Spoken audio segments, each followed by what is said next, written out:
Kita ke informasi lainnya, pemirsa, bentrok antar massa pendukung paslon di Puncak Jaya, Papua. Puluhan rumah dibakar, sejumlah orang terluka akibat terkena panah.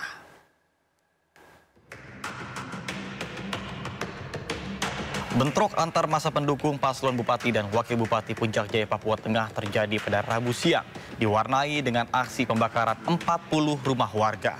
Selain puluhan rumah terbakar, 94 orang luka-luka akibat terkena panah. Sebanyak 14 korban bentrokan dirujuk ke RSUD Jayapura. Meski mengonfirmasi bentrok antar pendukung paslon pilkada, namun pihak kepolisian belum mengetahui pasti pemicu bentrokan di pilkada serentak 2024 ini. Meskipun sempat mendapatkan perlawanan dari massa, bentrokan berhasil dilerai aparat TNI Polri 2 jam berselang.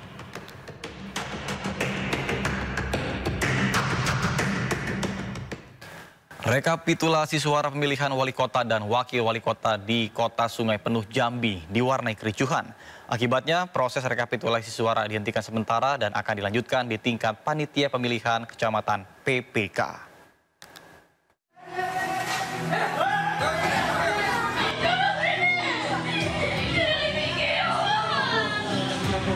Kericuhan terjadi saat rekapitulasi suara di Desa Koto Limau Manis, Kota Sungai Penuh Jambi pada Rabu malam. Oknum dari salah satu pasangan calon wali kota dan wakil wali kota Sungai Penuh tiba-tiba menerobos masuk ke dalam tempat pemungutan suara dan berusaha merebut kotak suara dan merusak surat suara hingga surat suara berserakan di lantai ruangan. Kericuhan diduga terjadi lantaran paslon yang didukung kalah dalam kontestasi pilkada. Oknum kericuhan ini pun telah diidentifikasi dan kini dalam pengejaran petugas kepolisian. Beberapa kelompok orang yang mau merusak kegiatan di dalam penghitungan suara. Ini kita tadi antisipasi, kita turunkan anggota juga. Masing-masing TPS sudah kita amankan dan sekarang kita lagi ada di TPS juga di Kotowo. Kita mengamankan penghitungan suara di TPS 02 ini. Pasca kericuhan tersebut, rekapitulasi di seluruh TPS di Kota Sungai Penuh telah selesai dilaksanakan dan logistik langsung digeser ke panitia pemilihan kecamatan dengan pengawalan ketat aparat gabungan dari kepolisian dan TNI. Dari Kota Sungai Penuh Jambi, Kapior Gandhi, iNews melaporkan. Tidak diizinkan mencoblos, seorang pemilih mengamuk di sebuah TPS di Karangasem, Bali. Diduga pemilih ingin mencoblos hanya berbekal KTP tanpa surat undangan pencoblosan.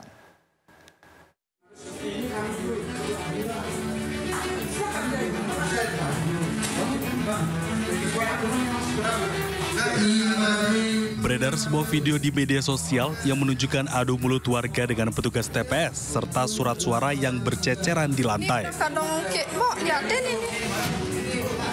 Diduga warga mengamuk saat hendak mencoblos hanya menggunakan KTP, namun tidak membawa surat undangan dari KPPS. Sementara pemilih khusus baru boleh mencoblos di atas jam 11 siang. Saat dikonfirmasi, KPU Kabupaten Karangasem membenarkan video tersebut terjadi di salah satu TPS yang ada di Karangasem. Meski sempat terjadi adu mulut, amarah oknum pemilih tersebut akhirnya dapat diredakan dan diajak untuk menyalurkan hak pilihnya di TPS lain. Bahwa yang bersangkutan itu datang memilih kira-kira sekitar jam 10-an dengan membawa KTP saja tanpa C pemberitahuan. Karena mereka membawa KTP, oleh KPPS diceklah nomor NIK KTP itu. Nah, setelah dicek ternyata dia tidak terdaftar sebagai pemilih di Gianyar. Karena tidak terdaftar, maka diarahkan dia datang di atas jam 11 sesuai dengan aturan yang ada kan seperti itu. Nah, dia tidak terima di situ sehingga terjadilah keributan di sana dan tanpa sengaja katanya mejanya tersenggol sehingga surat suaranya jatuh. Meski sempat terjadi keributan, KPU Karangasem menyatakan proses pemilihan tetap berjalan sesuai ketentuan. Dari Karangasem, Bali, Yunda Arista, iNews melaporkan.